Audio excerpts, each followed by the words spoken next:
zootecnista de la Universidad de Tolima, en Colombia, especialista en mercadeo por la Universidad EAFIT de Colombia.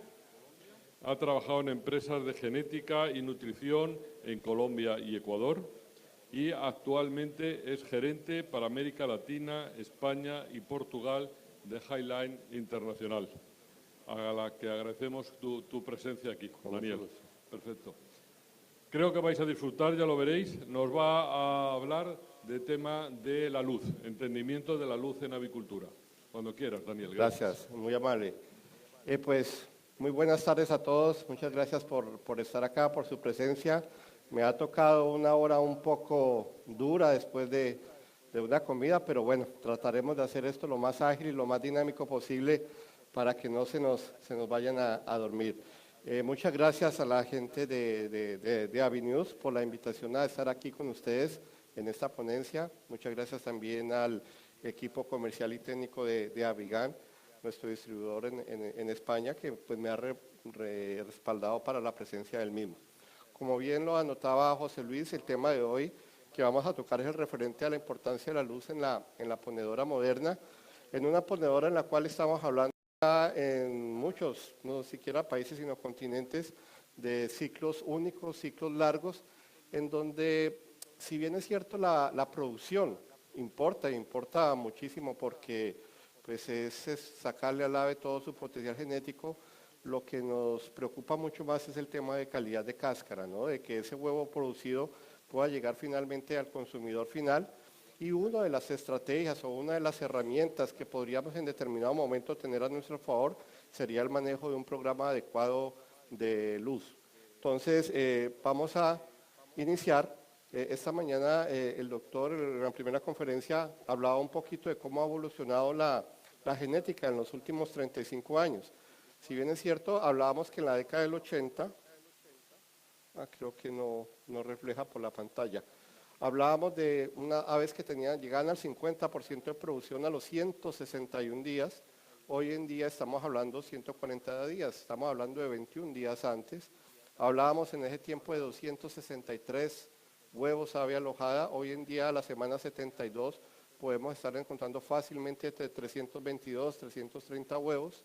Ni siquiera en ese tiempo nos atrevíamos a pensar en un solo ciclo a 90 semanas de vida, por eso no hay datos registrados, pero hoy en día sí ya hablamos de un valor aproximadamente 415 a 420 huevos. Pero estamos hablando de la misma gallina que más o menos ha perdido alrededor de unos 400 a 500 gramos de peso corporal definitivo al momento de la salida, es decir, hablamos anteriormente de aves de 2.500 gramos con 263 huevos, hoy aves de 2.000 gramos con 415, 420. Entonces mire que hay como una relación inversa entre una ave más pequeña, pero una necesidad de producción mayor.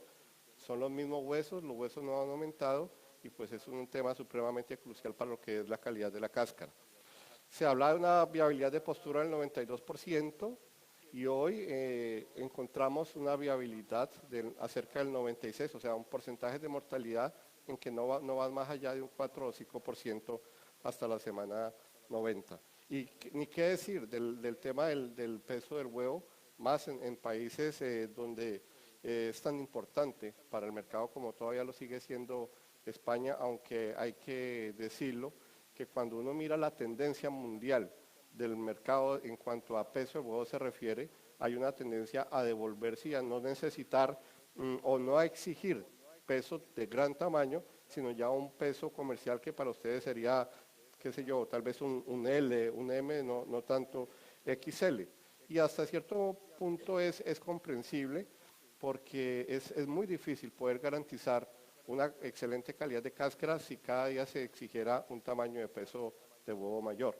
Entonces sí vemos al interior de la genética, cuando vemos todas las tendencias mundiales, que está habiendo un movimiento hacia devolverse un poco en cuanto a peso de huevo.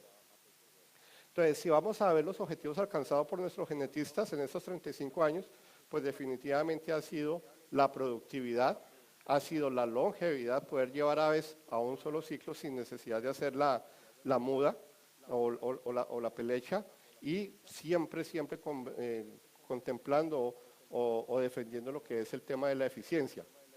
Pero si nos devolvemos a la década de los 80, en ese tiempo estábamos supremamente lejos de entender la relación tan compleja que hay entre el manejo del programa de luz, entre la intensidad de la luz y entre la temperatura de color. Fíjese que aquí ya no solamente hablamos de cuál sería un programa ideal, sino que ya empiezan a ver o a interrelacionar varias características, en este caso 3, como es el fotoperiodo, como es la intensidad y como es la temperatura de color, que lo vamos a hablar más adelante. Entonces, que si la luz es un aspecto esencial para la producción, claro que sí, independientemente bien sea jaula, bien sea campera, bien sea aviarios, aunque vale la pena aclarar que para la presentación de hoy me voy a fijar un poco más en lo que es sistema de producción en jaula. Después de mí viene un conferencista que va a hablar muy bien el tema de los aviarios y que va a tocar el tema de la luz en los aviarios. Entonces, para no generar de pronto conflictos en la información, lo mío va a ser fundamental en jaula, aunque se aplica muchos principios en el tema de aviarios. ¿Qué debemos nosotros hacer en primera medida con la luz? O sea, nosotros debemos garantizarle al ave lo que ella en condiciones naturales esperaría. Nosotros sabemos, si las aves están naturalmente, que ellas crecen normalmente en invierno, en donde la intensidad de la luz y la duración del día es mucho menor. Y aprovechan luego el verano para la etapa de la reproducción, en donde sucede exactamente lo contrario, aumenta y aumenta la. Entonces nosotros debemos replicar exactamente el mismo concepto, pero ya en una nave artificial. En intermedio de dos, pues viene la primavera, en donde empieza a aumentar las horas del día, empieza a aumentar lo que es la duración del día. Entonces ahí el ave es donde va naturalmente, ella desarrollaría o desencadenaría toda la cascada hormonal, o en el otoño, cuando empieza a disminuir la intensidad de luz y ya las pollitas han nacido, ellas entrarían a una muda natural porque se acorta las horas de luz y se acorta la intensidad. Entonces, el primer concepto o la primera regla básica es que tenemos nosotros que adaptar un sistema artificial a un sistema natural de vida fisiológico de las aves. Empecemos por entender ya lo que es la longitud de onda. ¿Por qué hablamos de longitud de onda? Porque es la que determina el color de lo que vemos, tanto nosotros como las aves. Dependiendo si la longitud de onda es corta, que se mide en nanómetros, de 530 hacia abajo, pues vamos a tener un espectro de luz que se va a ir hacia el lado violeta, hacia el lado azul. Si la longitud de onda es larga, por encima de 600 nanómetros, pues nos vamos acercando mucho a lo que es el color amarillo y el color naranja. Más adelante vamos a ver por qué es importante este tema de la longitud de onda. Resulta que nosotros, los humanos, tenemos nuestra mayor amplitud espectral, más o menos alrededor de 560 nanómetros. Nosotros identificamos muy bien lo que es el tema del color amarillo, ¿ya? Pero nos cuesta nuestra visión identificar lo que son las ondas cortas, la luz ultravioleta o los rayos infrarrojos, que es por encima de 700, 740 nanómetros, lo cual no sucede o no ocurre con las aves. Las aves tienen su máximo, tiene 3 amplitudes espectrales. Una, 480 nanómetros, muy cerca a la luz ultravioleta, a la luz azul, morada. Tiene una amplitud espectral muy buena, a los 560 nanómetros, igual que nosotros, y vuelve a tener otra amplitud espectral sobre los 620 nanómetros aproximadamente, que también le ayuda a identificar o a ser muy sensible a lo que es la luz más cercana al color rojo. ¿Por qué vemos de manera diferente? Porque nosotros tenemos 3 conos que son los responsables de recibir o de captar esa longitud de onda, mientras que las aves tienen 4 conos y el último de ellos es doble, por eso se dice que es pentacromático. Entonces, eso hace que el ave acepte o reciba la luz, la intensidad de luz, de una manera diferente a lo que recibimos nosotros los humanos.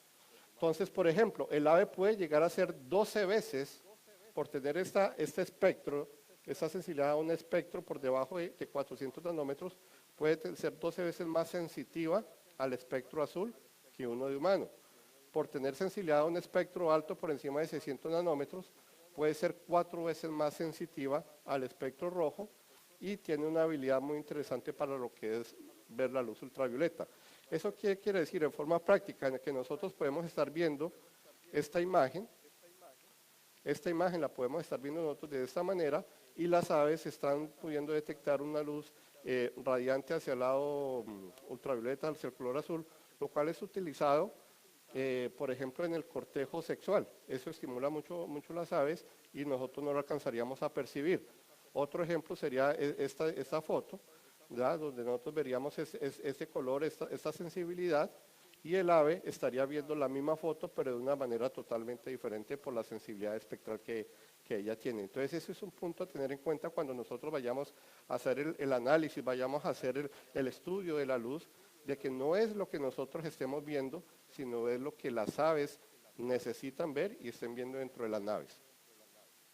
A mí me dijeron que preparara una serie de preguntas para poder desarrollar la presentación sobre ellas. Entonces me tomé el trabajo de hablar con muchos colegas, muchos agricultores y decirle, bueno, voy a España, voy a hacer una presentación de luz. ¿Cuáles son las preguntas, las inquietudes que ustedes quisieran que se les resolviera en cuestión de 30, 35 minutos? Entonces, una de las preguntas que más repitieron, bueno, ¿cómo impacta realmente la luz en la avicultura? ¿Cuáles son las fuentes de luz que se utilizan hoy en día? ¿Cuál es el tema de fotoperiodicidad e intensidad? ¿Qué es luz fría, qué es luz cálida? ¿Cuándo utilizar cada una? ¿Qué programas de luz son los que se recomendarían para ciclos largos, por ejemplo? Y cómo debe ser la distribución y los errores más frecuentes que uno encuentra al nivel de las naves. Entonces, sobre estos 6 puntos, vamos a tomar estos 25 minutos que hacen falta. ¿Cómo impacta el tema de la luz? Pues nada menos que impacta en el crecimiento del ave, en la edad de inicio de puesta, en el peso del huevo, en la madurez sexual, en el consumo de pienso y en modificar lo que es el comportamiento. Ustedes han visto, por ejemplo, que cuando a veces se presenta picaje en algunas estirpes, con solo modificar o bajar la intensidad, con eso se disminuye ese problema. Entonces, es una manera como la luz impacta en lo que es la fisiología del ave. Pero detengámonos en dos puntos, que es el crecimiento y es la parte productiva. Hablábamos de unas luces de longitud corta y unas luces de longitud larga, hace 2 diapositivas atrás. Entonces, ¿cómo afecta o cómo impacta la luz en el crecimiento? Las aves necesitan que para que se desarrolle de una manera adecuada su crecimiento, la glándula pineal segregue lo que es la melatonina. La melatonina controla las funciones de crecimiento y comportamiento en el ave. ¿Cómo el ave segrega o qué le ayuda al ave a segregar esta hormona? Pues las luces de longitud corta. Las luces de longitud corta entran a través de la retina del ave y no son capaces de atravesar el cráneo del ave. Entonces, por eso, en crianza, ustedes van a ver que se recomienda lo que es la utilización de luces por debajo de 525 nanómetros, en donde estén muy cerca del color azul o del color violeta. Muy diferente a las necesidades de postura. En postura, entonces, ya no necesitamos que se libere la hormona del crecimiento, la melatonina, sino necesitamos es que se liberen las hormonas de la reproducción. Las hormonas de la reproducción, para ser liberadas de una manera adecuada y en el tiempo adecuado, necesitan de la intervención de longitud de onda larga, que son las capaces de atravesar el cerebro. Entonces, allí tenemos que se da la activación de la glándula pineal e hipotálamo para la liberación de la GnRH, que a su vez libera las hormonas de la reproducción, que es la LH y la FSH. Por eso, cuando el ave pasa o termina su etapa de crecimiento y pasa a la parte de producción o de reproducción, necesitamos longitudes de onda larga. ¿Y cuáles son esas longitudes de onda larga? Pues aquellas longitudes que nos empiezan a dar una característica de color amarillo, naranja o rojo. Hablemos un poquito de las hormonas, porque esto es muy interesante, no solo desde el punto de vista productivo, número de huevos, sino cómo el ave, una vez va a iniciar su proceso productivo, ella empieza a organizar o a conformar sus depósitos de reserva, principalmente pensando en el calcio y pensando a futuro en lo que es la calidad de cáscara. Entonces, la GnRH que se libera hace que se libere andrógenos, los cuales son los primeros que aparecen o se desencadenan, y ustedes ven que en las aves que ya van a llegar a la maduración sexual, empiezan a desarrollar lo que son las características sexuales secundarias. Estamos hablando de crecida, estamos hablando de barbillas, y empieza obviamente a ver la diferenciación del oviducto. Luego, a su vez o simultáneamente, viene la liberación de estrógenos. Con los estrógenos se separa el hueso del pubis, va a haber un aumento de absorción de calcio en el intestino. El ave todavía no está produciendo, pero al haber la liberación de estrógenos, entonces ya llega el mensaje del ave, bueno, ya vamos a empezar a producir muy seguramente 2 semanas y medio adelante, vamos a preparar esa reserva de calcio para la cáscara. Aumento el tamaño del hígado, entonces para la liberación de lipoproteína, decían esta mañana, el huevo es gran parte grasa y eso lo produce el hígado, lipoproteínas. Aumenta el depósito de grasa corporal, ustedes ven que una vez a partir de la semana 15 más o menos empieza a formar un depósito de grasa, el cual va a servir a futuro para movilizar la energía para la producción de huevo, y hay un efecto en el desarrollo óseo. Entonces, es importante que esa liberación de hormonas con la estimulación de luz. ¿Por qué? Porque si nosotros estamos pensando en ciclos únicos de 80 semanas, y está 85 semanas, 90, los que quieran ustedes, y estamos hablando de calidad de cáscara, tenemos que este hueso que ha crecido en un periodo determinado, que lo vamos a ver más adelante, empieza a llenarse lo que es una sustancia medular. Esta sustancia medular no es otra, sino de la cual el ave en las noches, aparte del alimento que trae el calcio, va a recurrir a ella para extraer un poco y llevarla y terminar lo que es la formación de la calidad de cáscara.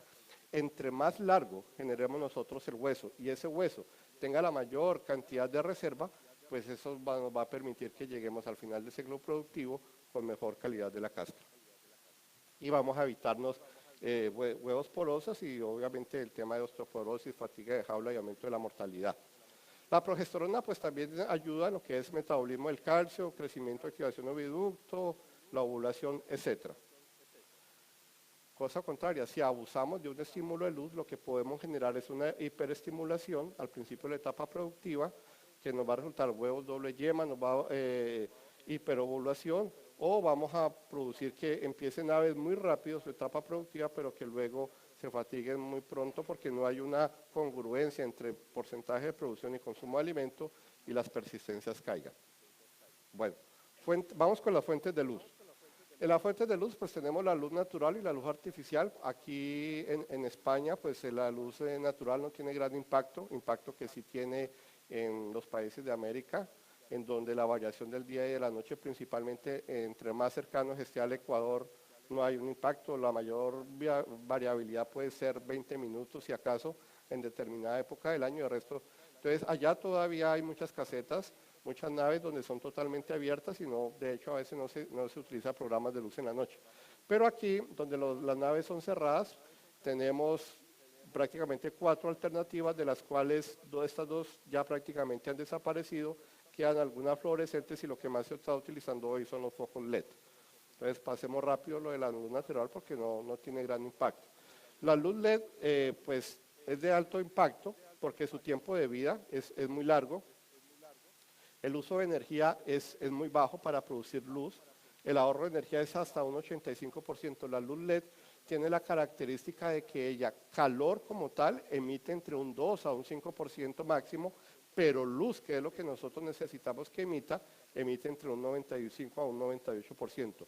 Muy diferente a la lámpara fluorescente, donde ella todavía emite un 30 a 40% de calor y un 60 a 70% de luz, y ni que hablar de las lámparas incandescentes o de vapor de sodio. Entonces, realmente lo que domina hoy la industria son las lámparas LED, además de que es una luz mucho más ecológica. Hablemos de fotoperiodo e intensidad. Entonces, aquí cuando hablamos de fotoperiodo, que no es más sino un número de horas al día, tenemos que recordar la segunda o tercera diapositiva que presenté, que era cómo se comportaba el ave o cómo utilizaba ella el ave bajo las condiciones naturales como si en libertad.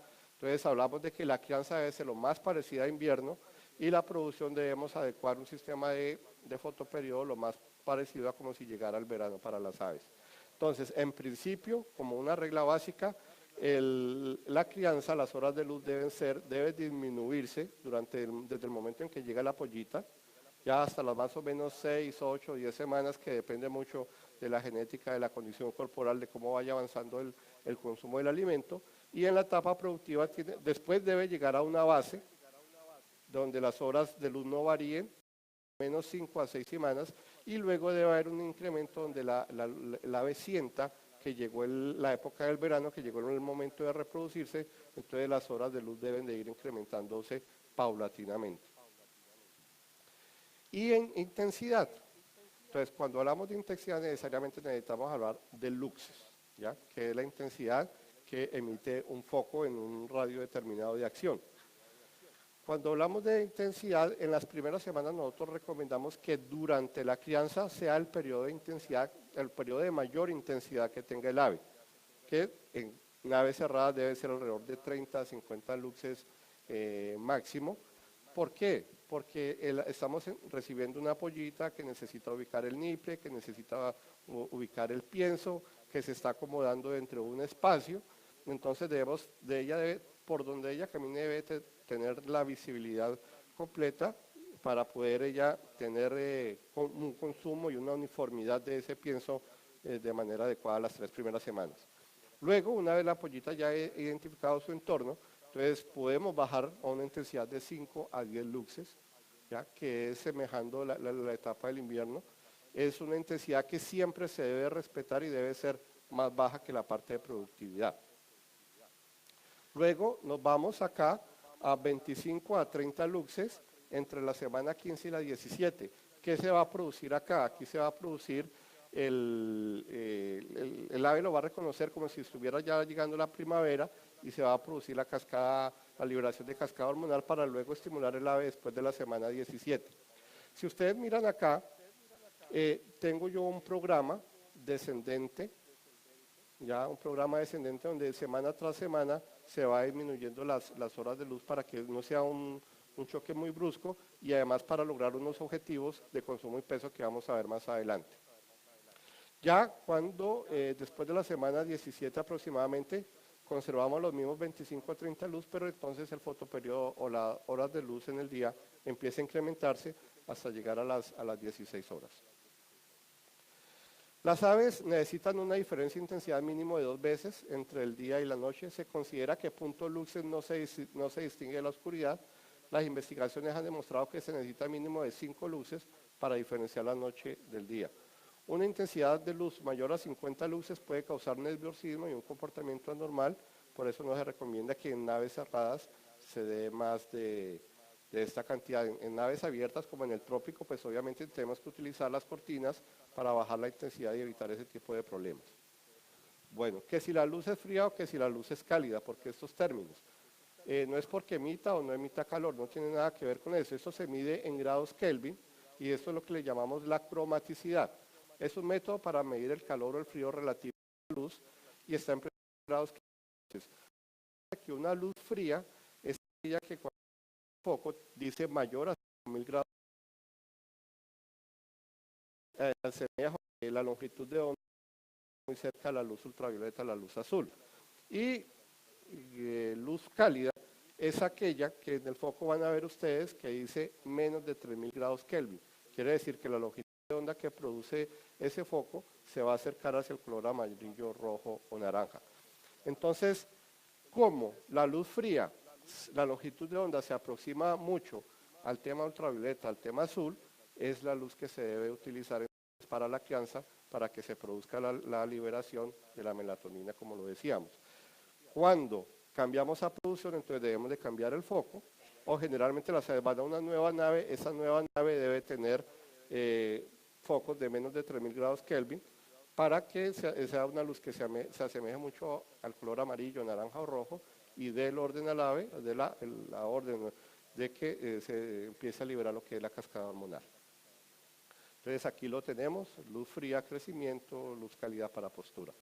La luz fría va a tener una longitud de onda con una amplitud espectral cerca a 410, 420 nanómetros, mayor a 5000 K, y la luz cálida una longitud espectral por encima de 600 nanómetros y menor a 2700 grados Kelvin. Entonces es muy importante tener en cuenta, porque uno en campo se encuentra con muchos errores que tienen luz fría o luz cálida y luz cálida.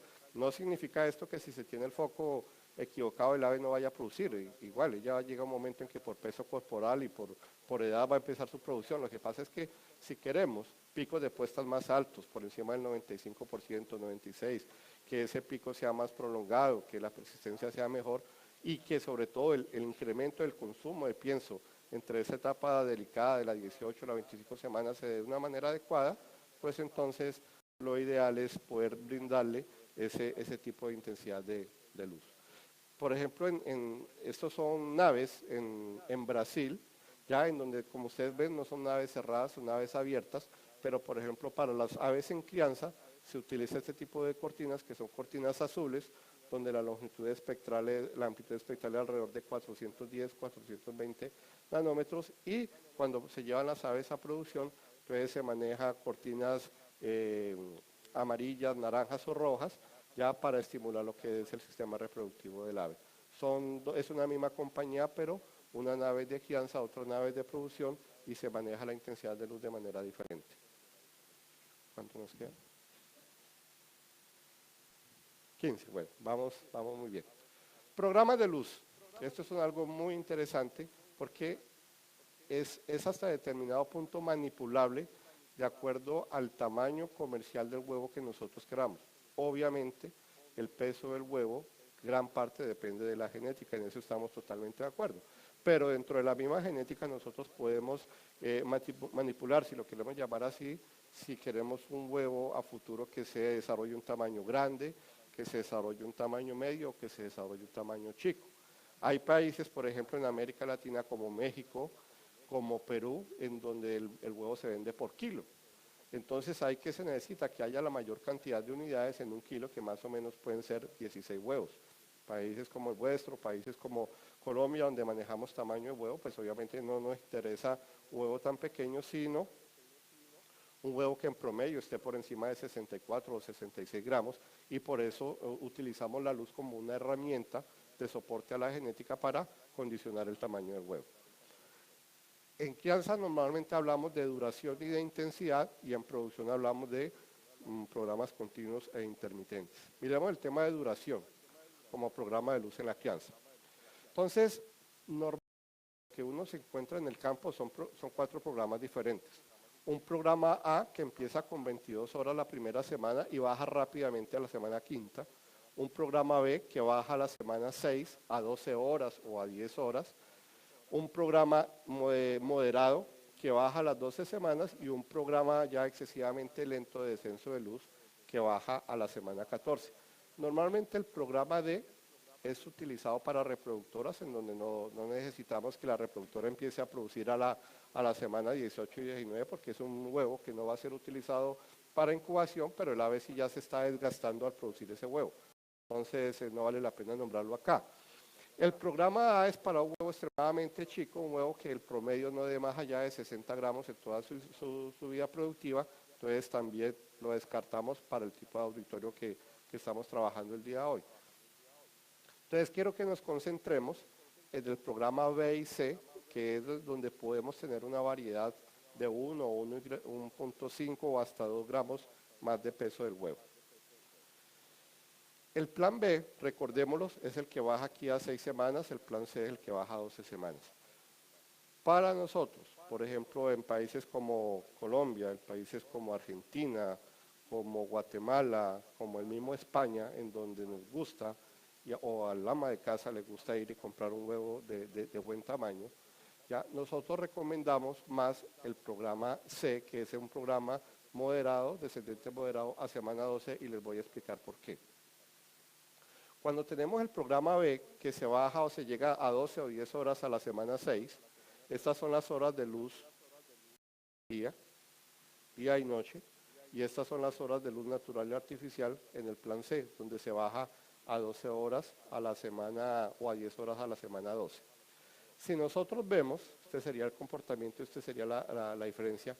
Esto acá son las horas de luz que el ave utiliza en un programa rápido, y esto acá, incluyendo esto, son las horas de luz que el ave utiliza en un programa descendente moderado. Miremos cuál es la diferencia y por qué nosotros lo elegimos, y me gusta tanto manejar este programa de luz. Cuando manejamos el programa, hacemos una resta entre las horas de luz, entre el programa a 12 semanas y el programa 6, que es muy común encontrarlo. Mire la diferencia diaria. En la primera semana no hay diferencia, 22 horas cada uno. En la segunda semana hay menos 1 hora, del plan B con respecto al C o 1 hora más del plan a 12 semanas con respecto al plan de a 6 semanas. A la semana 2 hay 2 horas, 3, 4, 5, 6 y aquí se devuelve 5, 4, 3, 2. Esto es horas diarias. Si lo multiplicamos por la semana, aquí tenemos que el descendente moderado a 12 semanas, en la semana 2 va a tener 7 horas más de luz esa pollita, luego 14, 21, 28, etcétera, etcétera. Si sumamos todas estas horas del plan C, vemos que tiene 245 horas más, generalmente en la noche, disponible la pollita. ¿Para qué? No para que esté activa, para que se esté molestando, ni para que esté picando, sino para que esté comiendo pienso, se esté alimentando y ese pienso sea transformado en peso corporal. ¿Por qué? Porque una de las condiciones sine qua non para que el ave pueda llegar a 80, 85, 90 semanas con buena persistencia y buena calidad de cáscara es el tema del peso corporal.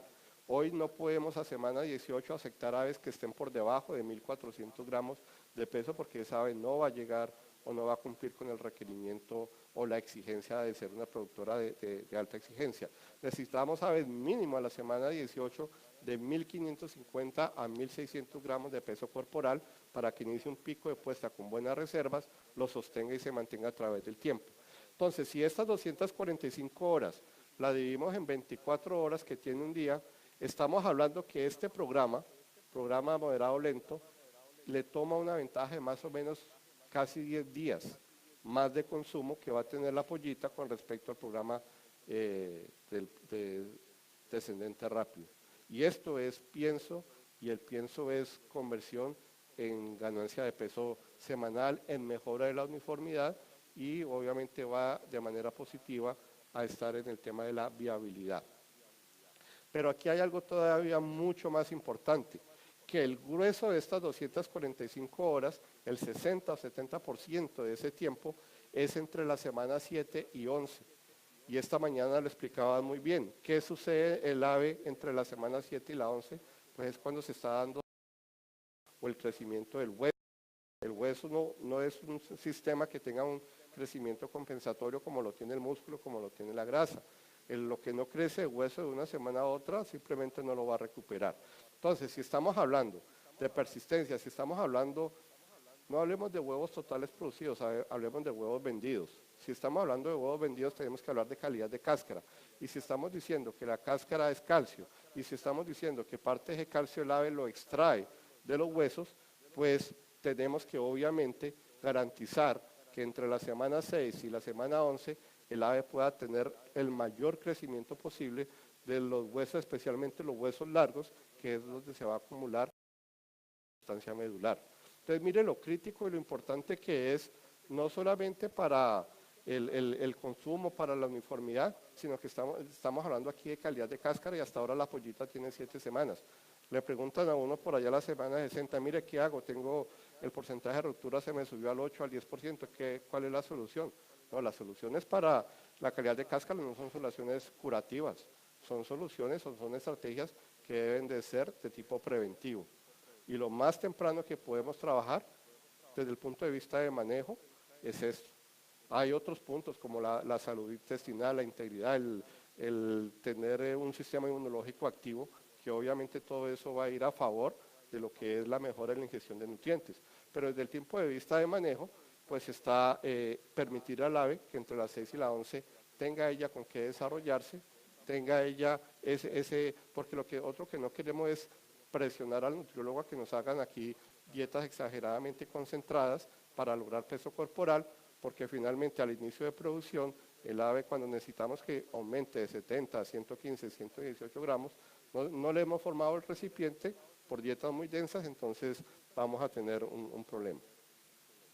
Esto nos ha parecido muy interesante en aves cerradas, que es la utilización de luz intermitente, pero solamente los primeros 10 días, en donde esto hemos visto en campo que nos reduce el tema de mortalidad, nos mejora mucho el tema de la uniformidad y obviamente es un beneficio para el peso corporal porque aquí todas las pollitas se sincronizan a descansar y todas se sincronizan a levantarse a comer. Entonces esto es una práctica que también recomendamos, pero hemos visto que se necesita alrededor de 10 días para ellos. 5 minutos, perfecto. Ya hablamos entonces de la intensidad, no nos vamos a detener acá. Y en la producción pues tenemos un estímulo continuo, ya que es el que yo les explicaba. Aquí lo básico es tener en cuenta con qué peso estimular, no con qué edad, sino con qué peso dependiendo al tipo de huevo que nosotros quisiéramos. Si vamos a manejar un huevo estándar, ya, desde el punto de vista comercial, estimule las aves cuando ellas tengan, las aves de color, cuando tengan aproximadamente 1380 gramos. Si realmente nosotros lo que queremos es un huevo al menos de 1.5 o 2 gramos más de peso, pues esperemos a que las aves tengan 1500 gramos de peso para estimularlas. Que esto nos puede retrasar un poquito el inicio de producción, muy seguramente nos afectará 3, 4 o 5 días el inicio de puesta, pero volvemos a lo mismo, ¿para qué queremos un inicio de puesta tan temprano en donde vamos a presionar a un tamaño de huevo bajo si lo que queremos o lo que nos exige el mercado son condiciones de peso mayores? Y llevar luz hasta llegar a 16 horas y ojalá que lleguemos a las 16 horas lo más tarde posible después del pico de puesta. Cuando llegamos a 16 horas muy rápido, por aquí a la semana 19 y 20, agotamos muy rápido la herramienta de estimulación y el ave todavía falta que llegue a un consumo más alto, falta que llegue al pico de puesta.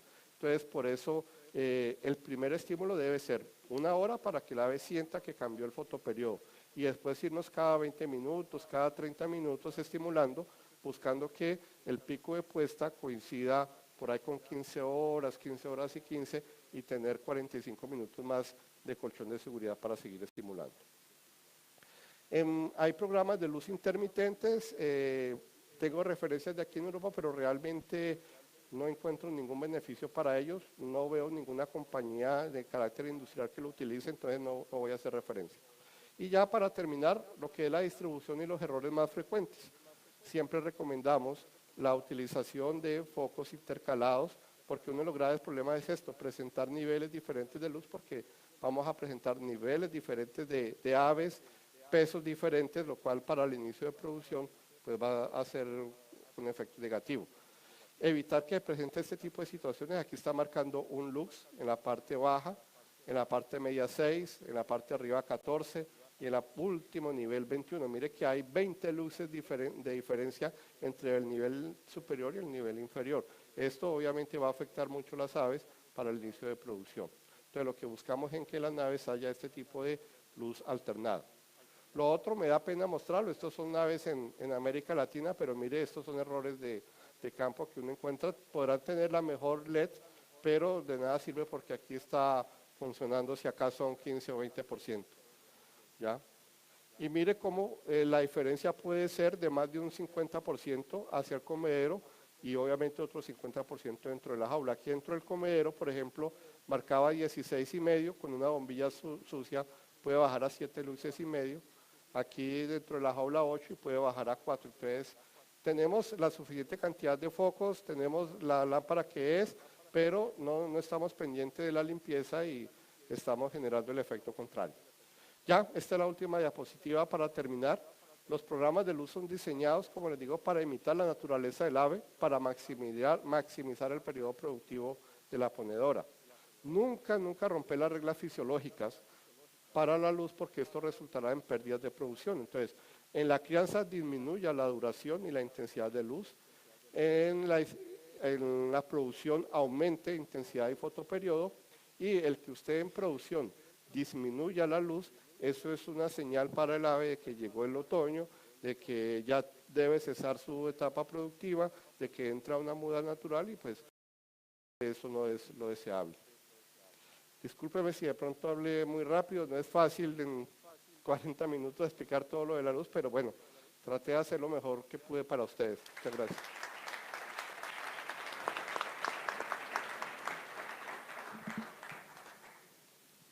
Bueno, pues muchísimas felicidades. Dos cosas. La verdad es que gracias por la excelente presentación.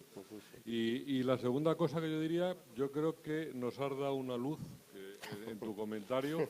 Sí, porque ya he descubierto yo que las mujeres tienen vista pentacromática, porque nunca nos ven, entonces pues eso está claro, ¿no? Entonces, bueno, vamos a pasar a la serie de preguntas que hay. La primera nos dice, ¿qué diferencia hay entre CLUX y LUS? ¿Cómo se miden los CLUX? Sí, eso es, el CLUX es algo que se utiliza, sé que se utiliza mucho aquí en Europa. Realmente nosotros en América manejamos el LUX. El LUX es como más adecuado a la visión del humano. El CLUX, por lo que he averiguado, por lo que he leído, principalmente una compañía que se llama ATO, ellos miden más, por ejemplo, pueden identificar más la medición hacia el ultravioleta, hacia el infrarrojo, y sé que en Europa lo trabajan frecuentemente. De acuerdo a la literatura, uno debería leer la intensidad con CLUX, o sea, el Gallilux, por ejemplo, y no con luz, pero realmente bueno, debe ser una tecnología que se lleva trabajando tal vez mucho aquí, muy poco en América Latina, por eso mis referencias eran solo a Lux, pero hay un sistema, el Gallilux, que mide la luz a través del CLUX.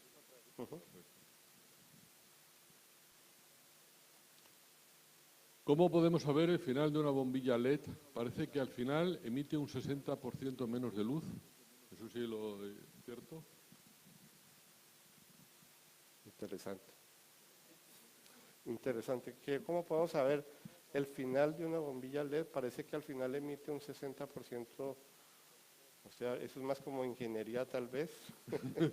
No tengo la respuesta, no. Pues, o sea, midiendo la intensidad. ¿Ah? Por midiendo la lux es tal vez, ¿no? Y el grado, el rango, sí, pero no tendría yo la respuesta exacta de eso. ¿No hay ningún fabricante de bombillas LED aquí? Lástima. ¿Alguna cosa más? Vamos con la siguiente. Cuando se habla de intensidad de luz en producción en jaulas, ¿dónde es tomada esta intensidad? ¿En el interior de la jaula o en el exterior? Excelente, esa sí es una excelente pregunta. Principalmente se toma a nivel de donde está el pienso, a nivel de la canal. Más o menos las lecturas que se dan ahí, uno asume que al interior donde está el niple puede ser un 40-50% menos de intensidad, pero la lectura se debe hacer a nivel de la canal del pienso, que es donde el ave frecuentemente sale a comer y es donde está más en contacto con la intensidad de la luz.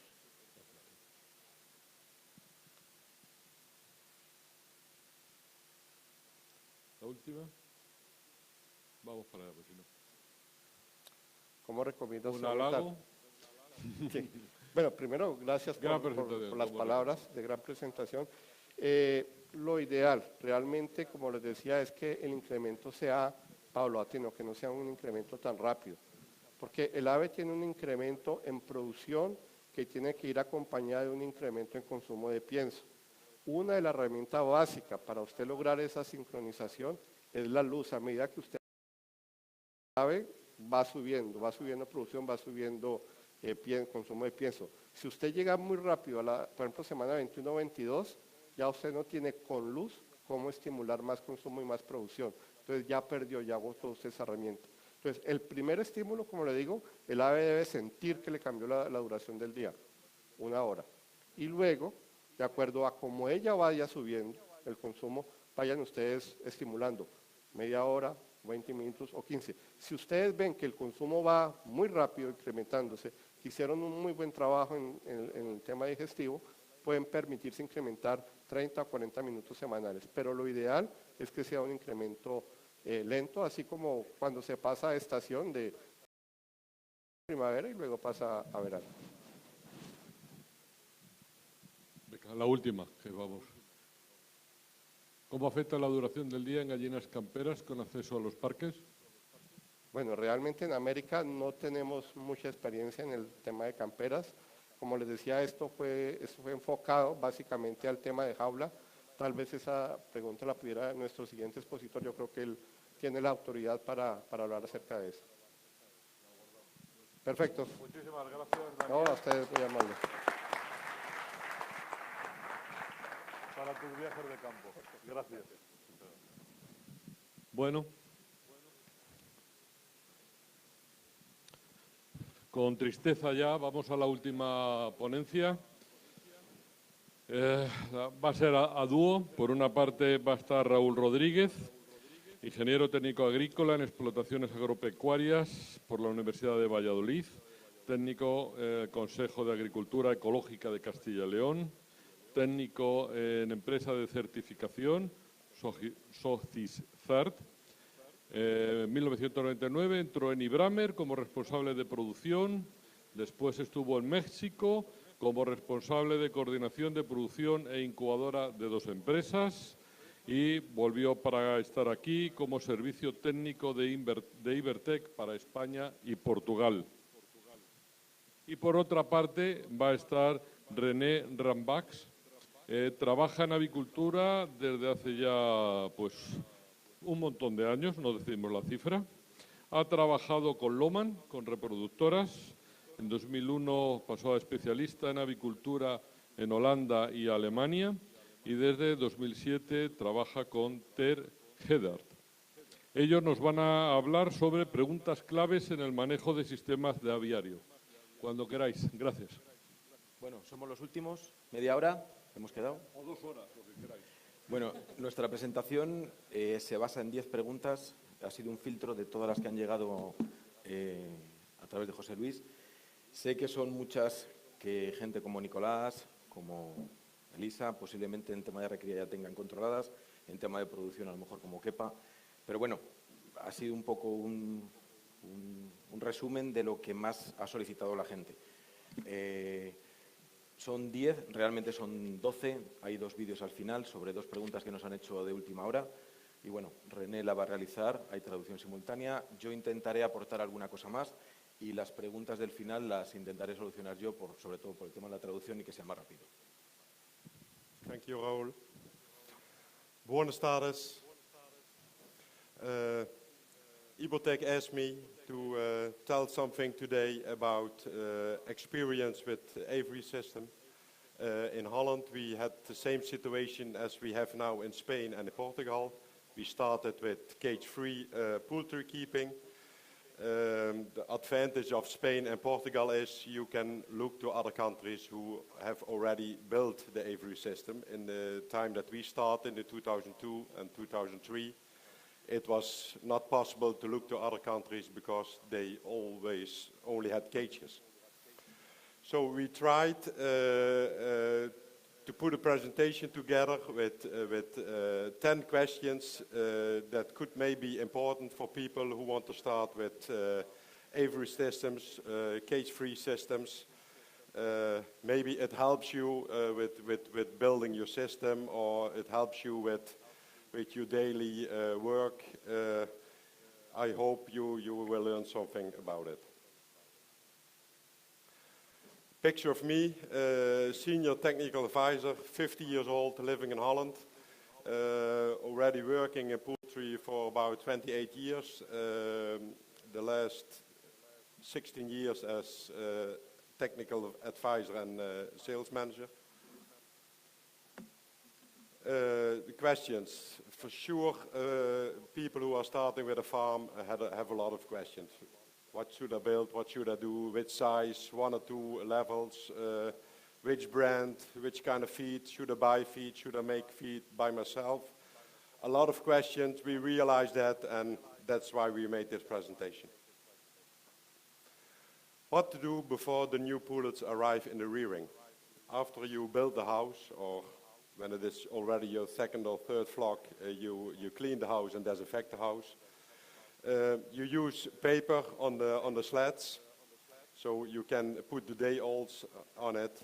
Also, is it very important to put paper on the sleds because the day-olds get manure on the paper, and when you do the coccidiose vaccination, they put the coccidioses out by the manure and eat it again, and so you get a cycle. And after 5-6 weeks, they have a lot of protection against coccidiose. And behind that, the paper is also taking care of it, that the little birds not stuck into the holes, into the plastic sleds. Temperature in the house is 37 degrees. Most important is start 2 days before, so the system is warm. Sometimes we come to a farm and the farmer said to us, yeah, it's nice, it's 36 degrees. But when you feel the iron, the pipes, the perches, then it is cold, and you can imagine when a bird is born a few hours ago, he is standing on cold iron. Yeah, it's not very nice for the bird. Water must be clean and fresh by flushing. You can imagine if you have the house ready for day olds, and the house is already 2 days, 36 degrees, and you have all the time put the water in the water lines. You can imagine what the quality from the water is. The water is almost boiled and cooked, so it's not very good for the day old to drink that water. So a few hours before the birds are coming, flush the lines so the water is fresh.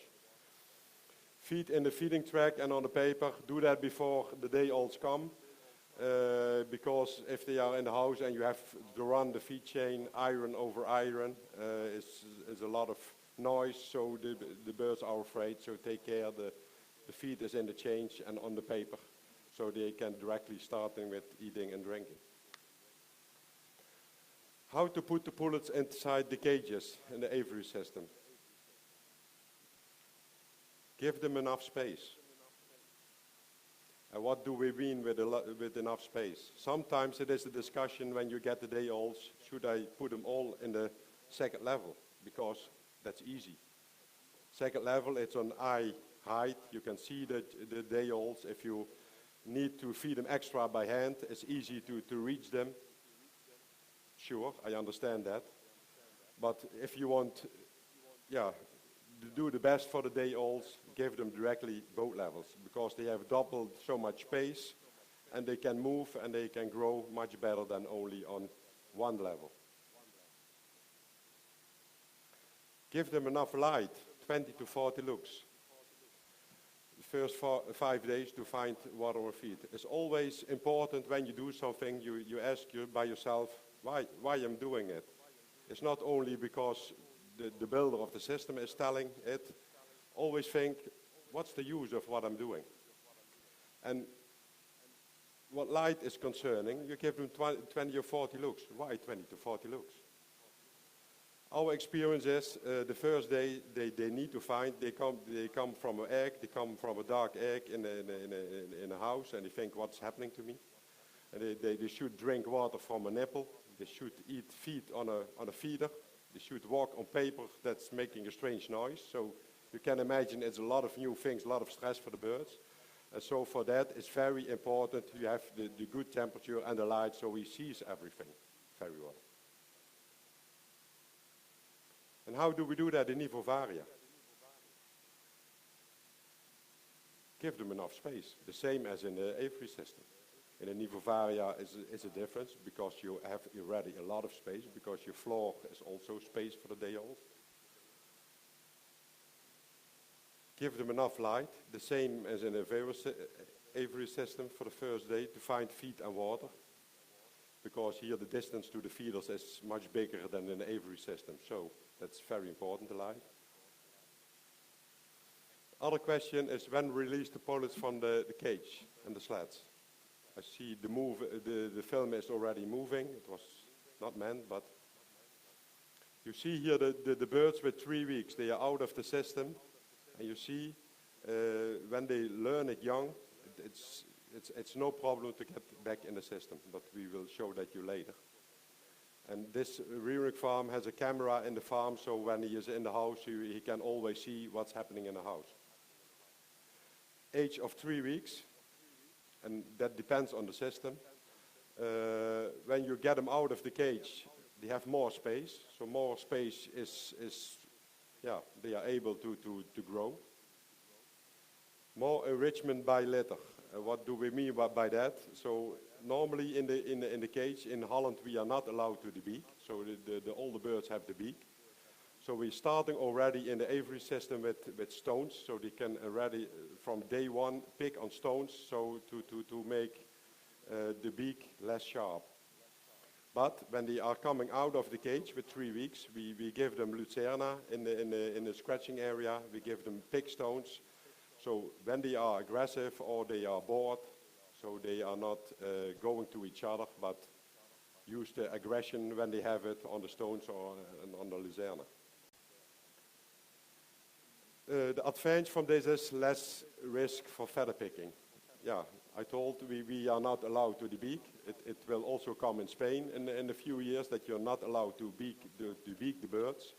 You can wait for that. And if it is so far, it is very important that you give the birds something to do. Because if they are bored, you can't imagine what they do, but they kill each other in a few hours if they are aggressive. When to open level 3? We put them first in the first 2 levels. After 2.5, 3 weeks, we let them in the scratching area. And the next step is to let them in the 3rd level. Use stairs and ramps. A bird is used and likes to go on the stairs. You will imagine when you put a stair in a house what a bird is doing. He is walking like crazy.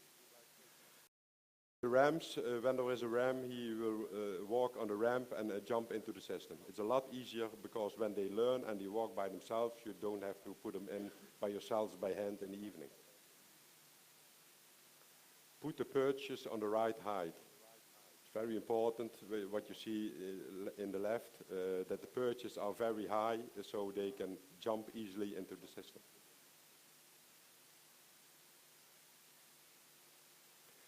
4 to 8 weeks, open level 3. That's the age that they should have to go on the top level. It depends a little bit on which system you have. This is an example from system builders, what they say on which age you can leave them upstairs. Some systems are higher than other systems, and they advise to let the birds in the 3rd level on a later age. What light hours are used in rearing? We have here a diagram with yellow and black. A few years ago, we started with our new lighting program because we saw that sometimes the body weight was not high enough at the end of rearing. And we find out by measuring and checking the flocks, also afterwards in the lay, what can we do better, can we do on another way to get better birds out of the rearing. And one thing we saw was build the light slowly down in the beginning, what you see at the black line. So in the beginning, when the birds are young, we give them more time to eat, to drink, to grow. And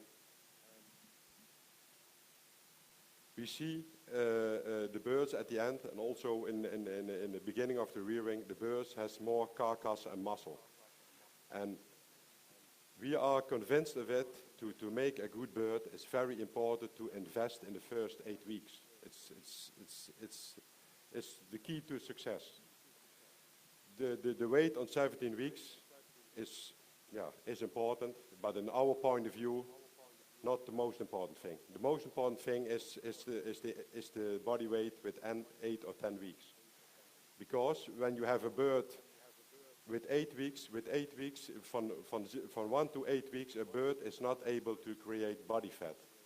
So all the body weight that you get into the bird till 8 weeks, it's muscle, it's bones, so it's everything that you want, you create in the first 8 weeks. Just don't save at feed cost in the first 8 weeks, because the bird will pay you back if you invest in that period. So you get more carcass and muscle, you get a robust hen, and extending laying period. And that's what we want. By doing this in the rearing, you have the same body 17 weeks, but you have a bigger hen with more volume, and you see the hen will pay you back by living longer. So you can keep the birds on a non-cage system till 80, 82, 84 weeks with good egg quality and with good laying percentage. High number of eggs. Yeah. What light hours are used in the production? At 1 hour light every week, depending on, that's a very important thing. Because when is a bird ready for a next hour of light? And sometimes when the egg prices are high, you would like to give them quick extra light to get eggs. But if you want the birds keeping long, you stimulate the birds on these 4 factors. So body weight is 1. So you check the body weight that is advised by a hatchery. So if they have the good body weight, you can stimulate the birds to go further. If they have more light, they have more time to eat, so they will grow further. Wing tension is also very important. When you keep a bird into your hands and it is strong in the wings, you feel he has power. That's always a good sign, and it's a good sign that he can be stimulated more. Mold pattern. Normally, when you get birds out of the rearing, you check the feathers of the birds, and if it is good, normally with 17, 18 weeks, they are ready with molting. You see, when you see the wing, you see only 1 pen, or that they should mold, or 0 pens. But if you put the wings back, you see a mold pattern. This mold pattern you don't normally see with a bird from 15 or 16 weeks. If you see this pattern with a bird of 17 or 18 weeks, don't stimulate the bird. You have to wait because till the molting is ready. Afterwards, when the molting is ready and you have body weight, you see the cum development, and that's a sign for the bird, I'm ready for extra light, I'm ready to produce eggs. What light intensity is used in rearing and production? The other presentation told already something about the light and intensity. It's also very important. We have 3 measure points in the rearing until 30 weeks. 40 looks to find feed and water, I told you before, when the day olds are coming.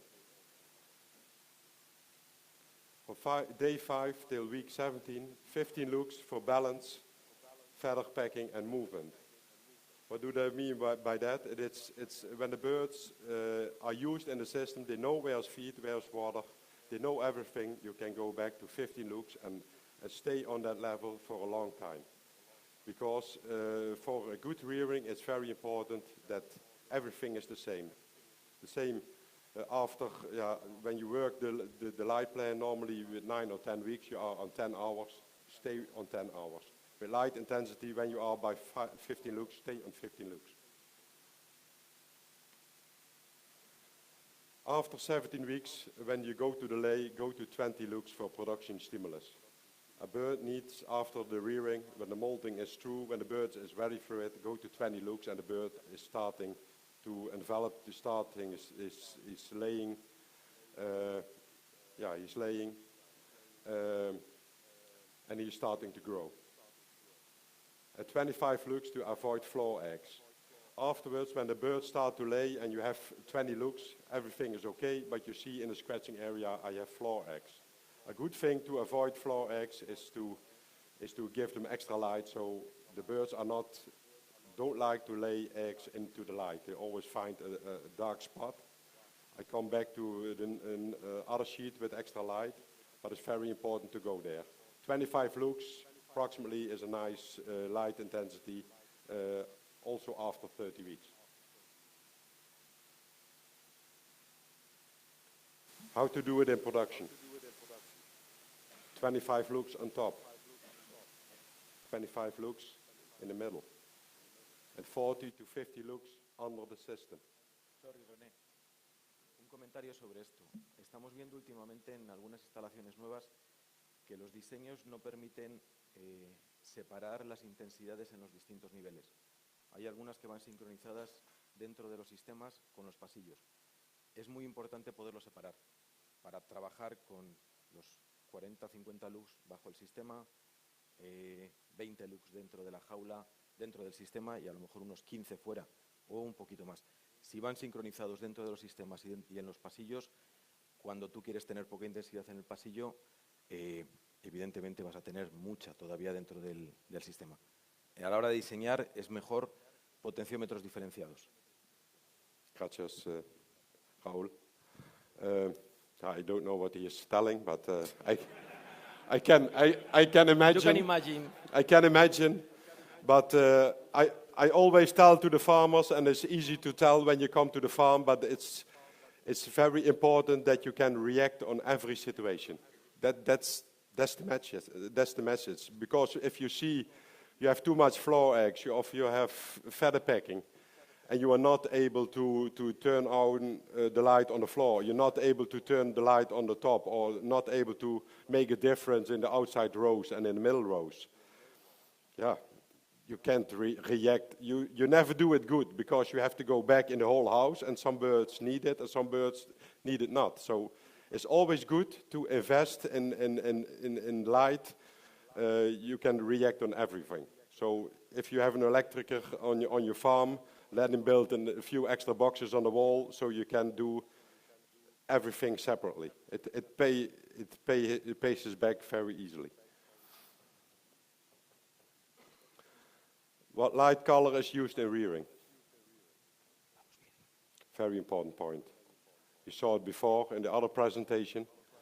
We know a lot, since for us in Holland and Germany is already since a few years very important, because we are not allowed to debeak. So light before in the cage, yes, light was important, but now when the birds are free running, the light is much more important. The last figures, but it was also in the presentation, the last figures of 827, the last figures are saying 27 with 2 zeros is common in Europe, so we have 2,700 Kelvin. 830, so we have 3,000 Kelvin. What do we use in rearing in Holland? We always rear with 827 and 830, so 2,700 and 3,000 Kelvin.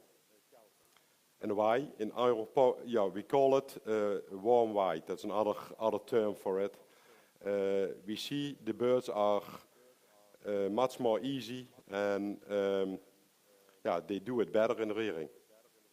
And sometimes you say you have to have red light or you have to have green light, but you see in these colors, when you have 827, you see it on a diagram, you have a lot of light in red, you have a lot of in yellow, you have a lot of in orange. So it's much better to buy such a light with a mix of all colors, but the most of those colors in the red and in the orange area is much better than give only red light for the bird. This is an example for a customer of mine in Holland. I visited him with a Noddebeek Lohmann LSL flock. And he said to me, René, I have problems with the flock. They are picking, they are very stressful. I don't know what to do. And we were, in that point, in that time, there was a lot of discussion of color of light. And I was with him on a Thursday afternoon, and it looks like, he had 840 in the house, and it looks like the picture below. I said, what should I do? I said, are you not afraid to take a risk? I'm not afraid, he said, because when I do nothing, the flock is going under. So he decided to buy other bulbs or other lights. The same day as I was there, he took his telephone, the electrician, I need 200 new lights, bring me 830. And in the evening, he arranged 4 or 5 people with stairs, and they climb when the birds are sleeping, all the lights out, put the new lights 830 in. And he called me in the evening at 12 o'clock, said, it's finished. Tomorrow morning we will see what's happened. And the next morning he turned the light on, and he made a picture the day before and the day afterward. It's the same house, 24 hours later. And it was a complete other house, as you see. The birds were no stressed. They liked the new environment. They were 24 or 25 weeks old. The production was still going. They didn't react stressfully on it. So I was a little bit stressed before. I said, oh yeah, is that going well? A flock with 50,000 birds. But it went perfectly, and afterwards he changed his other houses to 830.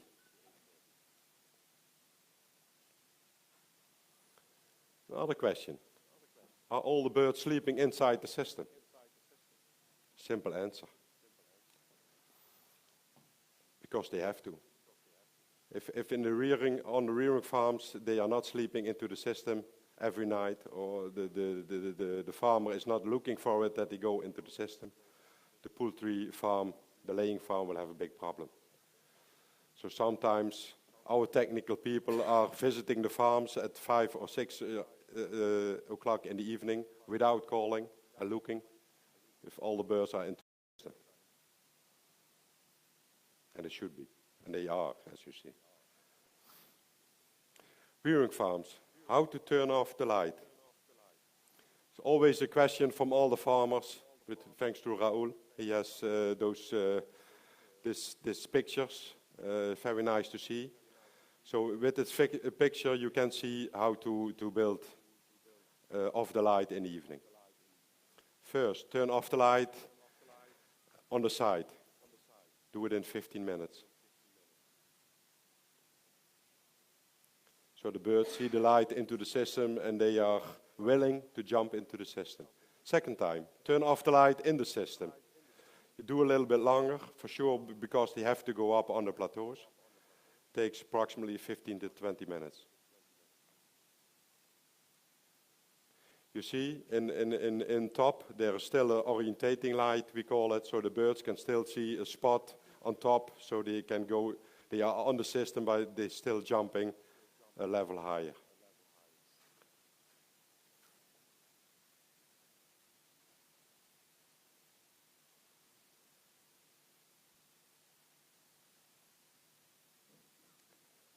And how do we do in aviary, in cage?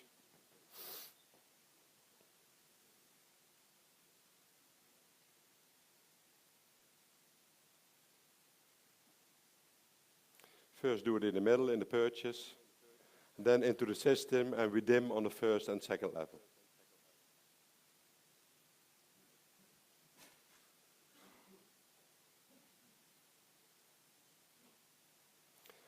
This is a production farm in Ley. With the aviary system, the same question. The house is more than 14 meters, how do we dim the light? First, close the light under the system. So the birds are not seeing light under the system, they see the light in the perches, so they are coming out of the system into the perches. It goes out at once.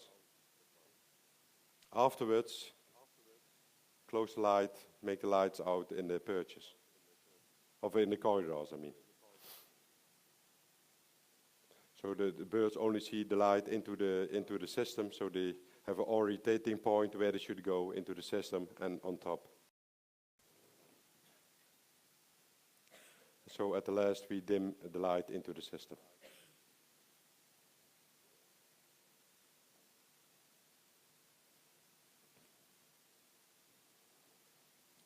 There's another system.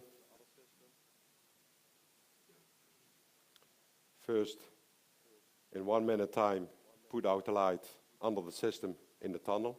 So the birds are walking out of the tunnel to the scratching area, so where they can jump onto the system.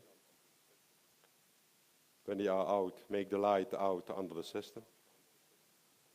Then put the light out on the sides in 15 minutes of time. And afterwards, put the light out above the system. And if you do the same in rearing, if you start in rearing already with dimming the light, build the light down. We do that already in rearing when the birds are still in the cage. The first 2 or 3 weeks we are already dimming the light, so the birds, the small birds, also when they are in the cage, they are used to, the light is going out, is dimming. So they know dimming means we have to go to sleep. And when you start with that in the rearing, you have no problems afterwards in laying, or at least not big problems. How to prevent smothering. Smothering is what we sometimes see with birds, that they are coming together in the day. Sometimes they come together so much that you have dead birds. What is the reason? What can we do to prevent smothering? What we mostly see on flocks that are smothering is intestinal problems. So you can see to the intestinal, a bird has pain with eating because it's red, it's painful. So if an animal is painful, he's not feeling well and he's going together and pushing together. Another thing what is can cause smothering is select feed. When a bird is only eating big particles, he has problems with the digestive, problems with the stomach because he doesn't feel well, he's selecting, he does not get the right ingredients, so he's not feeling good, he's smothering. What we sometimes see is, and I see it more in Spain that I'm used to it from Holland, is we have all pet cooling for the hot summers here in Spain. You see on different places in the houses pet cooling. All the cold air is coming in the front through the pet cooling, and you see a lot of cold air on top of the system. I understand that you have to cool in the summer, but for the birds, they don't understand it. They think, why is it so cold here? And they react to go off of the system. They jump down because they think, no, down there it is hot. So you see it here on the picture. Not a lot of birds on top, a lot of on the floor. Yeah, and when it is closed under the system, you had a lot of birds into the corridor and the risk of smothering. High density is also a point. So we advise as quick as possible, make it open under the system and give the birds space. Yeah, it's a difficult discussion, but we are convinced by experience that when the birds are used to jump on the system, after 4 or 7 days, make it open under the system. This not cage, this cage free, just let them out under the system, give them space, and sometimes you think, if it is closed, we have control, the birds are not sitting or staying under the system, not laying eggs, but most you see the opposite. Because if they have space, they can go under the system, they are less stressed, and they jump much better on the system than when you close it. No stress. How to prevent floor eggs? Very important, for sure, in Spain with the big amount of birds, a lot of birds, big farms. When you have 1% of floor eggs more, with 50,000, you're talking about 500 eggs more. Again, rearing, activity on young age. That's what we try to do. We release the birds with 2-3 weeks, and why? To learn them to jump. I always tell to people, you can see it the same by people with skiing. If a child is learning skiing with 3 or 4 years, you get a perfect skier. When you try to, I tried to ski the first time when I was 25. After 3 days, I was in the hospital. So you have to learn it at a young age, because then you learn it much better, and you learn to move much better. So it's very important. Light management, we discussed it. Because at the end they should be all able to jump to the level where the nest is. Remove the floor eggs. You see a big difference between farms. Some farms, the farmer is collecting every hour the floor eggs, and so the birds are not seeing floor eggs from other birds and thinking, I put my egg next to it, it's nice, warm and easy and dark. So remove the eggs. Enough perches and stairs, so the birds can go to the nest. Sometimes he sees the nest, but they don't know how to get there, because it's 1.5 meters high and there's no perch to climb out to go there. René, aquí también un comentario. Volvemos a ver lo mismo.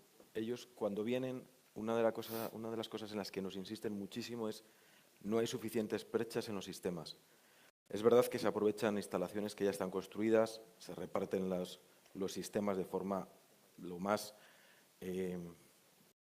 equilibrada posible, pero insisten, faltan perchas. Los animales no son capaces de subir bien. Cuando tienes poca distancia saltan perfectamente, pero en cuanto pasas a lo mejor del 1,60 m, 1,70 m, necesitan perchas. Y esa es una de las razones por las que ellos insisten. Hay problemas de puesta en los sistemas, hay problemas de puesta en el suelo. Thank you, Ron. How to prevent floor eggs? Oh, sorry, I was too quick. don't want to have them. So we have some pictures here how to prevent floor eggs. Yeah, I don't know if on the second if you can see it because the pointer here. We have built some iron in the corner so the birds not go into the corner.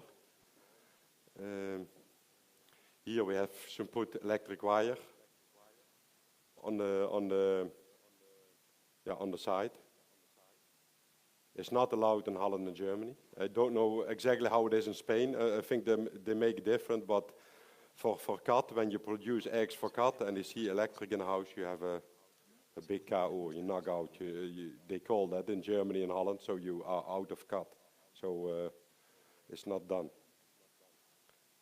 Is this working, Raoul, or not?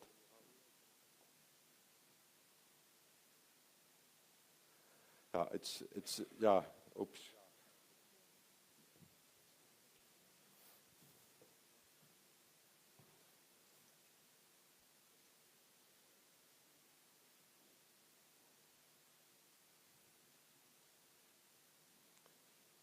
Put some noise on it if you have.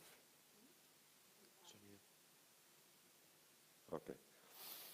It's a system that we use in Holland. It's on air.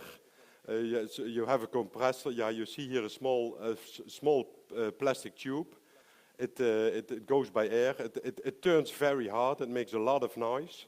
So it's a very good system because the best, I guess, is electric because it works 24 hours a day. But also a very good thing is this. You see, they're going air on it and it turns very hard and the birds are thinking we are not sitting into the corner. So it's a good alternative for electric so to get the birds away from the corner. It's not very clear. Another point, how to control and to prevent feather pecking. Feather pecking is very important. Especially when you are not allowed to beak the birds. You see here they have the whole beak. That's what we used to, unfortunately. What you see at this bird is starting feather pecking on the side. On this point there's a follicle with fat. And birds know that his sister has a fat point on the back. So always starting pecking here on the back. If you see something like this, react on it with put the light down or take care that they eat also the small particles and eat the feeders every day very good empty. What we see here, this bird is pulling out his own feathers because of stress, because of the feed is not in balance. So he's doing his bad behavior. He's pulling out his own feathers. Other thing to control with feathers is feathers on the floor. Also in laying and for sure in rearing, the small feathers are lying on the floor and staying on the floor. If you see the birds are eating the feathers, you know something is going on. And mostly they have problems with the digestion because they feel bad. They think I eat something else to stop the pain. You see they eat feathers, they eat manure, they do stupid things. And you can wait for the veterinarian afterwards.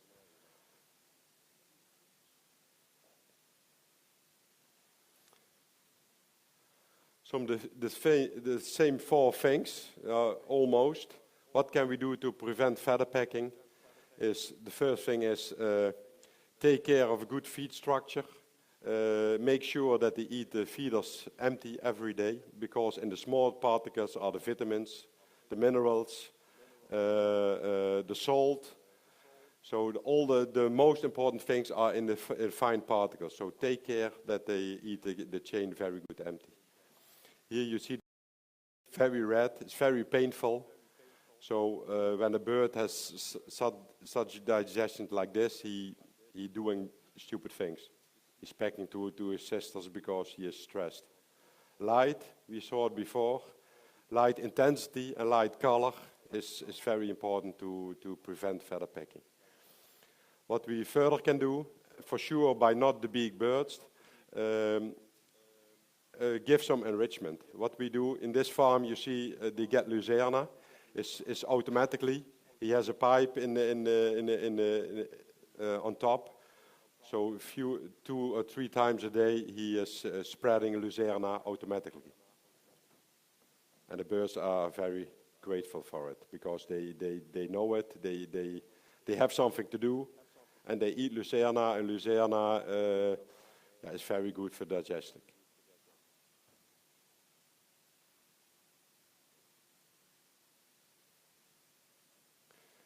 So, altogether, successful cage-free management. What did we saw today? Rearing is the key to success. We are convinced of that. Because a lot of years there was a lack of good rearing farms. So years our company was looking for good rearing farms, and because you don't have enough good rearing farms, you had rearing farms you want to get rid of, but because you need them, you're always keeping it. But afterwards, the market was a little bit better. The farmers were earning a little bit more money with their eggs, and they saw the advance of good birds. And the farmers tell us, René or my colleague, if you get that rearing farm for me, I pay you 20 cents more. I don't care, because when I have 100,000 birds, I have a lot of problem. It costs me €1 per bird. So, and that was, in our point of view, that was the turning point. Because we saw we can pay our good rearing farms more money and get rid of the bad rearing farms. And so what we did is to make a contract with the rearing farms and said, if the birds with 17 weeks have the body weight that we want, we pay you 5 cents extra. When they have a uniformity from 85%, we pay you 5 cents extra. When you have 2% dead and not 4 or 5%, we pay you 5 cents extra. And that was the point that we saw. Now we are going up with our quality, because we noticed the only thing, and it's not for all farmers. Some farmers they love their job, they love to do that, they do everything you say, and they go for top birds. But most farmers are only learning when they feel it in the pocket, when they earn more money, or otherwise it costs them money. Match pullet barn and layer facility. We know our customers are buying birds, and with these birds they have to earn 15 months the money. They have to buy food for the family, they have to do the investments. So it's our job to give them good birds. Because when we don't give them good birds, he can't feed his children. He has a problem to pay everything. So to do that, have good rearing farms, and a good rearing farms should make good birds that fits to all layer facilities. Of course, you have layer farms, they say, I want the birds from a Nivovaria, or I want the birds from a rearing farm with aviary system with a plateau, or from that rearing farm. So we always look how to match a rearing farm with a layer facility when it is possible. Good feed and feed management, yeah. To make a good bird, you have to buy good feed. So simple as it. And they always, of course, we want to earn money, but we know when we don't spend the money in the young bird, at the end we have to pay the customer because the bird is not good. So we better invest the money in good feed. Observe the birds, they will tell. Yeah, that's the most important, I think. Because when you're in the house, you smell, you feel, you look, the birds will tell you exactly what is going on. It's other than in cage. In cage, it's much more control than you are as farmer or as owner, you are in control. But in non-cage, the bird is in control. So you have to look to the bird, what's he doing, what does he want, what is the bird telling you? And react on that. But to react on that, you have to be in the house and observe the birds, because otherwise you don't know. Check, measure, and record. You see a lot of difference to farmers. Some farmers know exactly 3 figures behind the point, what they're eating, what the body weight is, what the uniformity is. Some farmers don't know nothing. It's their own choice, but to make a difference in the farm, to get better, to get more eggs, to get lower cost, you should know what you're doing. Otherwise, you can't change.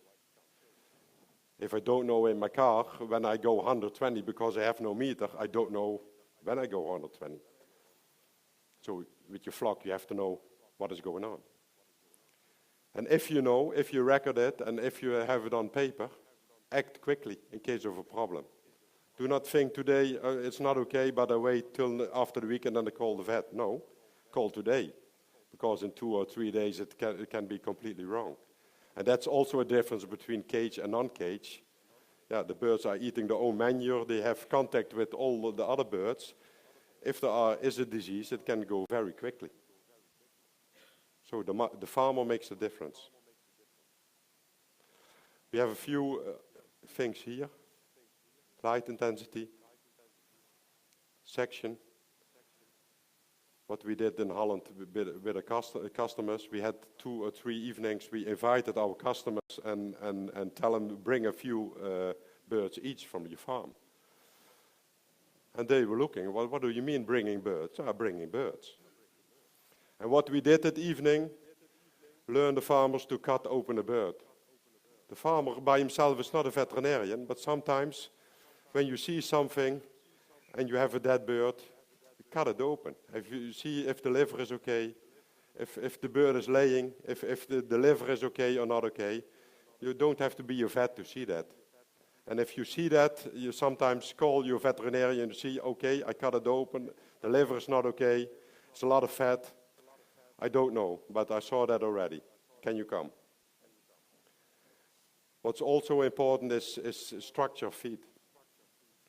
All our rearing farms we give them measure equipment to control the feed. So every delivery they get feed. They should write down on paper how many feed is when the light is doing it, how many feed is in here, how many feed is in there, how many feed is in there. And if it is not okay, call us and the feed go out of the silo. We have in Holland the difference with Spain is we always buy the feed. All the feed is coming from the feed mill. So we have about approximately 50 rearing farms, and we're getting the feed from 2 feed mills. So we have 25 rearing farms with each feed mill. So we have a lot of data. We have an open communication, and we tell to the feed mill, you can see all our body weights, you can see the feed intake, the water intake, the mortality, everything. But we don't tell you what to put into the feed. You are the specialist for feed, we are the specialist for pullets. We give you the information from the pullets, you give us the information from what kind of feed we should buy. In our point of view, was that the point to success.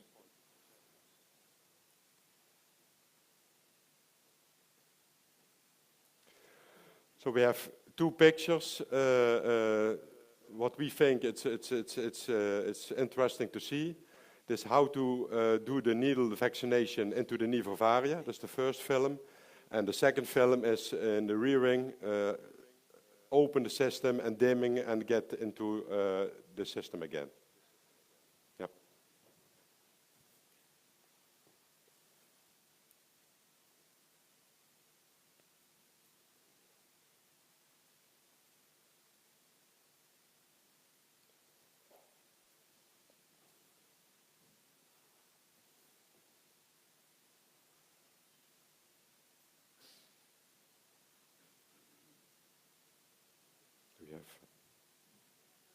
Okay. Ah, yeah, we have.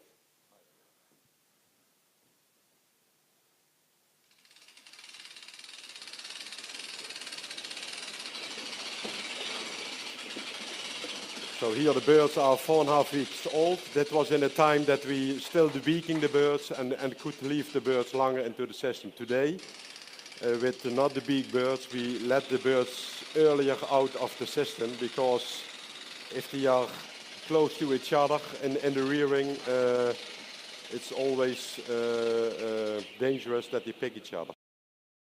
Do you have more light?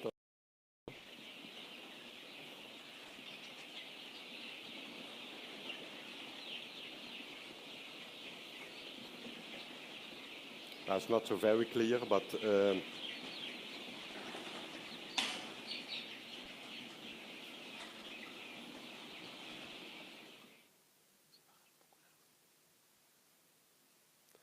automatic, yeah. Now the birds, the first time, are coming out. And already in the system, if they were closed, we learn them in the evening, the light is going down and it takes 15 minutes to go down.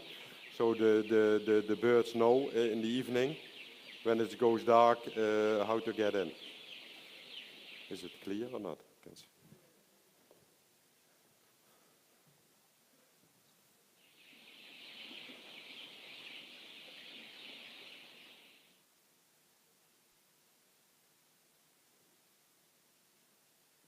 This is another movie or not?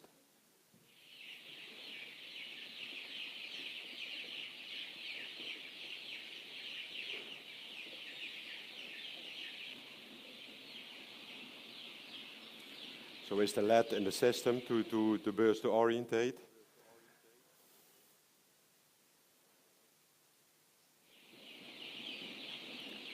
So you see now the light into the system is dimming, the main light. Yeah, it's not exactly the film that you have in mind, but the headlight is dimming and the LED in the system is on. You see now a night shot because it's very dark.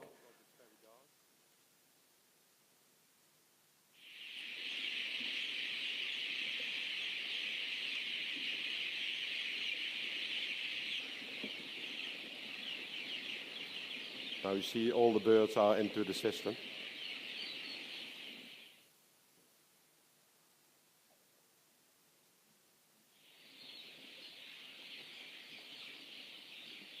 So the farmer is now checking if there are birds left on the floor.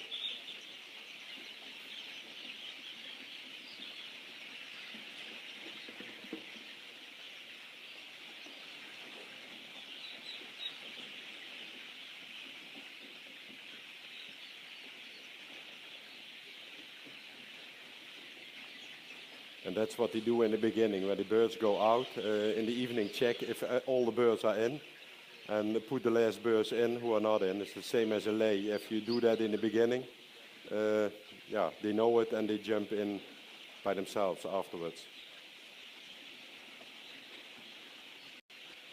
Is hij daar zo'n beetje gevangen?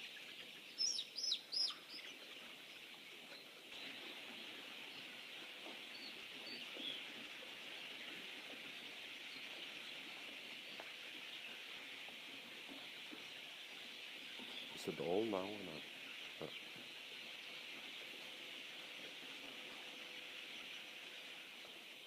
So, the farmer is happy.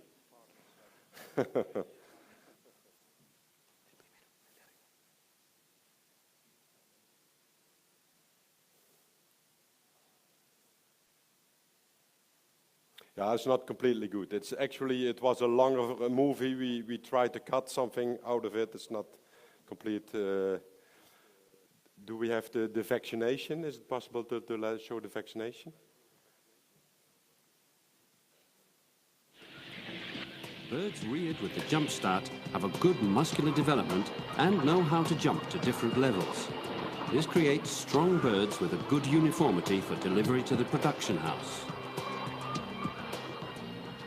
It's always the question with an Nivovaria how to vaccinate the birds. Now you see the plateaus When are the birds straight. are vaccinated, the feed and drinking lines are winched up and the hinge tables form a tunnel. By using a fence, birds can now easily be picked for vaccination without missing any. It looks famous to you, Anna, or not? These birds are now It ready looks for a good familiar or start not? in an Yeah. aviary production house.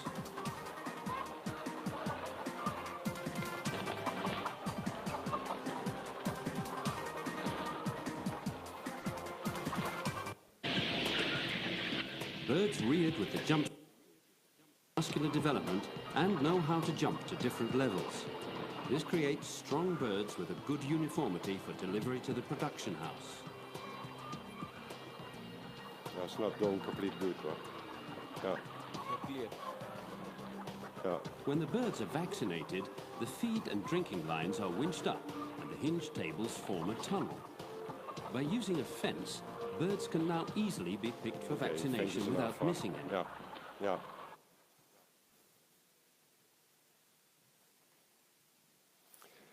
So that was the presentation with till now 10 questions. What we think what is important for rearing and for laying.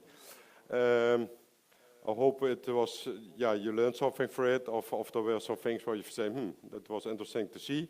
Hopefully, did you have some questions left, Raúl? For me? Yeah, for you. I try. Yeah.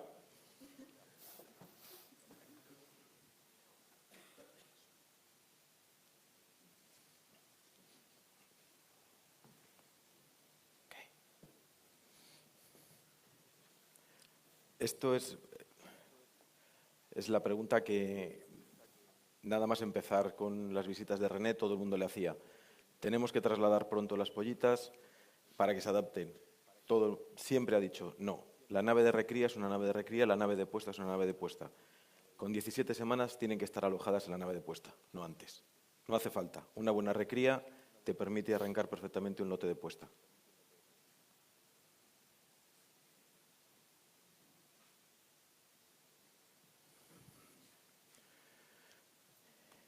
El jardín de invierno, a partir de la semana 20-21 y a partir de la 1 del mediodía. A partir de la semana 22, desde las 10 de la mañana hasta el final del día. Y no hay que tener miedo en abrirlo. Si los animales se han adaptado bien al interior de la nave, se van a comportar perfectamente fuera.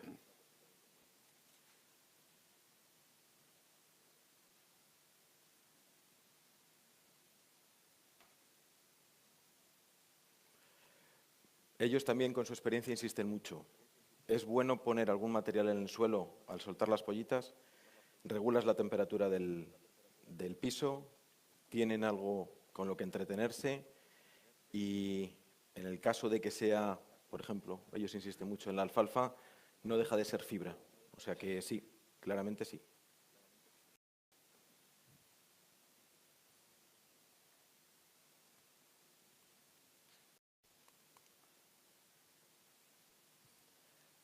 Esta es la pregunta de Ana. Sí, es completamente normal. Los animales se acostumbran a dormir agrupados, se van separando según van creciendo y comienzan a dormir en las plataformas a partir de la semana 8ª. Nunca se asfixian porque se colocan. Esa es la diferencia con los amontonamientos. Ellas van buscando con el dimming cómo colocarse, dónde ponerse y no hay ningún problema. Pero a la referencia 8ª, 9ª semana comienzan a subir a las plataformas. ¿Ya no?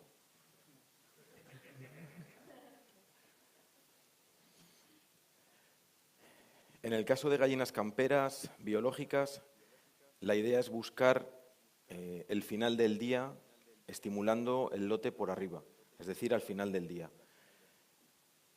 En el caso de lotes con naves cerradas, también con la diferencia de que aquí no buscas tanto el final del día, sino que los animales no van a empezar a poner pronto, con lo cual no vas a tener riesgo de huevos que pongan a oscuras, así que puedes dar los dos primeros golpes de luz por arriba y después continuar o una por abajo o golpes de media por la mañana, media por arriba. De una en una.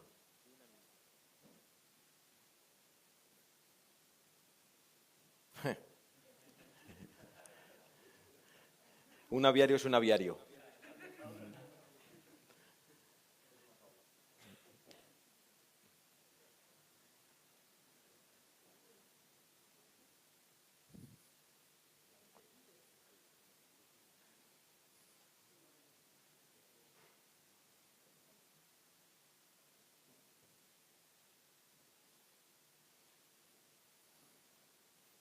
This is for you. When you turn off the light in an Avarian system, do you recommend share roof and system lights at the same time?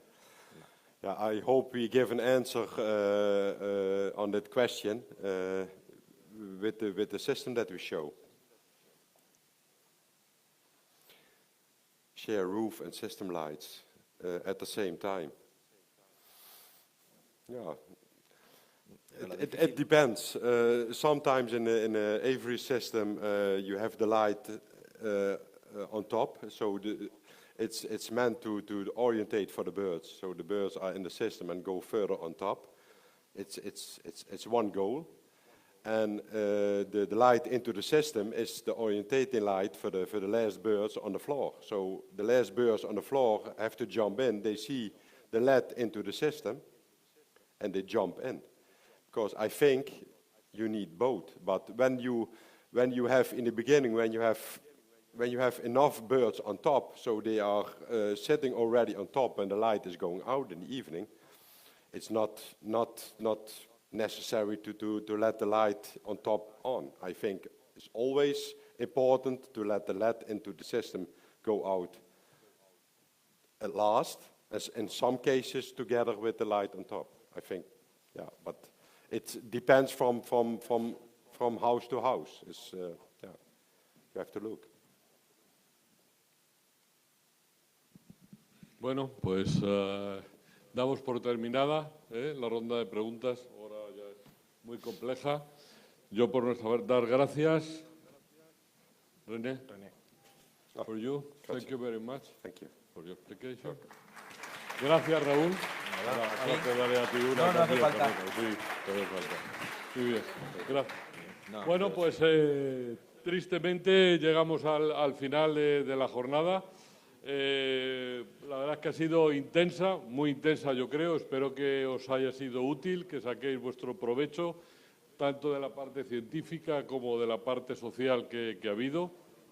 Quiero dar las gracias a los ponentes, porque les hemos estado estrujando los tiempos para ser rápidos, etcétera, y por supuesto dar gracias a los patrocinadores, porque desde luego sin ellos esto no hubiera sido posible llevarlo a cabo, ¿no? Permitirme también que dé las gracias al equipo, a todo entero de AgriNews, que son los que han estado atendiendo, etcétera, y yo creo que se merecen un aplauso vuestro y sobre todo quiero hacer mención a Osmaira Cabrera, que es la coordinadora de toda la jornada y la que ha hecho posible este evento. Espero que dentro de un año, ir apuntándolo ya, estemos de nuevo en algún sitio y si desde luego siguen las cosas como están ahora de precios, mentes abiertas de lo que puede ocurrir. Muchísimas gracias y buen regreso a todos. Gracias.